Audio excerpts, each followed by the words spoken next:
Welcome to the Mobile Home Park Mastery Podcast, where you will learn how to identify, evaluate, negotiate, perform due diligence on, finance, turn around, and operate mobile home parks. And now, here is your host, the fifth largest mobile home park owner in the United States, Frank Rolfe. There are 228 billion trees in the United States, and some portion of those are on the roughly 44,000 mobile home parks. This is Frank Rolfe, the Mobile Home Park Mastery Podcast. We're going to talk all about trees. Are they good? Are they bad? Where do they really stand? Let's start off with the science of trees. There's some definite benefits to trees. For one thing, surfaces shaded by trees may be 20 to 45 degrees cooler at peak temperatures than those with no tree shade. That's a pretty important item. Many mobile homes lack really good insulation in the old attics, and as a result, that can really save the residents' cooling bill. Also, it's been shown that trees reduce crime. A study found that minor crimes, such as graffiti and vandalism and littering, occur much more frequently in areas without trees than those with trees. I have no idea scientifically why, except maybe people don't like damaging prettier areas, and they would rather damage and vandalize areas that are already ugly to begin with. Next, more than 180 million Americans receive quality drinking water from forested watersheds. So there we go. Trees are actually giving us nice, safe, potable drinking water. And one large tree can provide an entire day's supply of oxygen for up to 4 people. So if you have a tree on a mobile home lot, that tree probably provides enough oxygen for the household living in the mobile home every single day. Finally, trees increase property value. They found in a study that a home that has trees in the yard sells typically for $7,000 more and 1.7 days faster than those without trees. And why is that? Well, because the one big upside of trees is, of course, aesthetics. There's no question when you drive in a mobile home park, the ones that you'll say, ooh, this is a nice park. This is attractive. What do they all have in common? They typically have trees. There's not a lot of character building in mobile home parks. Let's be honest, the mobile homes themselves, particularly the older ones, are not exactly aesthetically pleasing. As a result, if you take the trees out of the equation, there's not a whole lot to look at. But when you stick that nice, fine greenery, suddenly you have a new, beautiful canvas in your mobile home park. But if trees have these good attributes, then what are the downsides to trees? Because they do have some pretty significant ones. The first one is the ever-present danger of dead trees and dead tree limbs. Because a dead tree, under the right circumstances, can fall over. And when the tree falls, there's no telling what it would hit. Might hit a car, might hit nothing, but it could also hit a house. It might even land on somebody and could kill them. So there's always this never-ending danger when you have trees that you don't have without trees. So that's one consideration. Also, you have the never-ending cost to remove dead trees and dead tree limbs, and you're always pruning those trees. And there are some parks out there that have hundreds and hundreds of trees. So the cost to continue to keep those trees in good working order, it can be pretty large.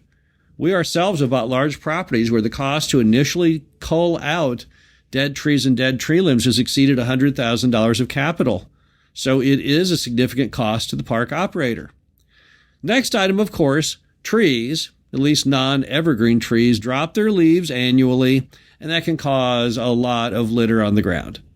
I have seen mobile home parks with my own eyes where the piles of leaves from mom and pop's inactivity in cleaning them up have sometime ended up in piles as high as the decks on the mobile homes. And that would not be from 1 year. That'd be from multi-year supply of leaves. But that's an annual cost to go in there and blow and pick up all of those leaves. So that's a continuing item. And then one that rarely gets a lot of discussion from people who are not in the mobile home park business is the fact that tree roots like water, and they find there's a never-ending supply if they can just get into those sewer lines. Now, trees can't get into PVC. Connections are too tight. They can't get into cast iron because those are screwed together. But yes, they can get into the old clay tile systems. And even though clay tile is a wonderful sewer product, The problem is it has gaps between the connections which allow those tree roots to get on in.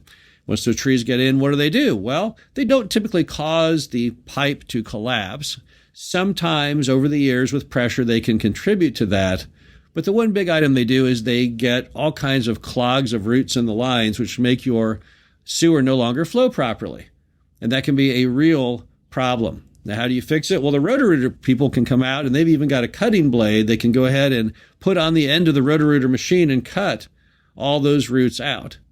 So it's not the end of the world when it does occur, but that means you'll have continual Roto-Rooter costs to have them come in and clean out those roots, and that can be a hindrance. So good things with trees, bad things with trees. How do you decide as a park owner what to do? You know, Johnny Appleseed was a mythical figure going across America planting trees. He carried a big gunny sack of trees, and he supposedly would walk along planting a tree every few steps. He was 100% the glass is half full with trees, but that's not realistic. You don't want to be that kind of a tree fan, but you also don't want to look at the glass of trees as being half empty, because trees do have positive attributes. So how do you deal with trees as a park owner? Well, here's what we think you should do. Number one, you need to appreciate what you have. So I would not remove a good, healthy tree. I would prune it. I would remove a dead one, but I'm not going to go in and wholesale cut them down. I've seen people do that, and that's a terrible idea. I've seen properties that look pretty darn good, and the next thing I know, it looks like it's a man camp or an army barracks, and there's absolutely no trees, and all the character and the charm and the shade, it's all been erased. That's not smart. Yes, maybe you saved on the root intrusion in the line, fewer Roto-Rooter costs, less cleaning up of the leaves, don't have to prune them anymore, take out the dead trees and tree limbs, and you don't have to worry about them falling down. But what did you give up? That loss of aesthetics, that might lead you to have lower rents, higher cap rate, lower overall value, less attractiveness to banks, buyers. That's not really a very good trade-off. So I would never go in and wholesale cut them down. I would just take what I have, say, well, you know what, trees are good. I'm not going to get in the camp that they're bad, and so I am going to prune them per my insurance guidelines. Now, additionally, though, I would go one step further. I think you need to learn more about trees. You see, trees are not all created equal. When I got in the mobile home park business, I thought that trees are all pretty much the same thing. I had a very low tree IQ. So I would look at an oak tree, I would look at a hackberry tree, and I would think a tree is a tree, but it's not true. I would recommend anyone listening to go and look up trees on Wikipedia and look at the lifespan of the trees and the quality of the trees. And you'll see that trees have a wide range of lifespans, a wide range of resistance to disease, a wide range of desirability. If you have a hackberry tree, for an example, and often mobile home parks, they're hideous. It's a very, very weak wood, very, very weak tree. Entire limbs are known just to fall off, and they have a very, very short lifespan. So if you go in there and start pruning that hackberry tree, it'll always let you down. It'll always be causing problems, and ultimately it dies at a young age, and you just wasted all your money. Instead, you need to put your money towards the good trees. What are the good trees? Trees like cypress, trees like oak, trees that will live for over 1,000 years, because yes, trees have lives just like humans.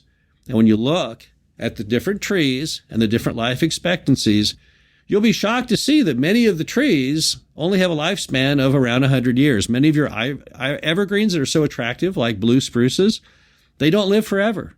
They live for about 100 years or so, and then they die. But there's other trees, probably in your yard, that have life expectancies of up to 1,000 years. Those are the ones you want to put your money in. So when you're buying that park and looking at all the trees and you're saying, well, you know, this tree is a hackberry and it's a piece of junk, you may say, I'm going to go ahead and just chop it down and be done with it. Because I want to put my investment money not in this junky, ugly tree that will never amount to anything. I want to put all my money into my pretty trees, my desirable trees, my long-lasting, long-living trees, because that's the smart thing to do as an owner. So again, trees, it's a balance. We love them and we hate them. But we don't hate them enough to remove them, and we don't love them enough to plant them. This is Frank Roth, the Mobile Home Park Mastery podcast series. Hope you enjoyed this. Talk to you again soon. Thank you for listening to the Mobile Home Park Mastery Podcast. Be sure to visit us at mhpmastery.com to subscribe to the show, read our show transcriptions, and access all of our great information on mobile home park investing.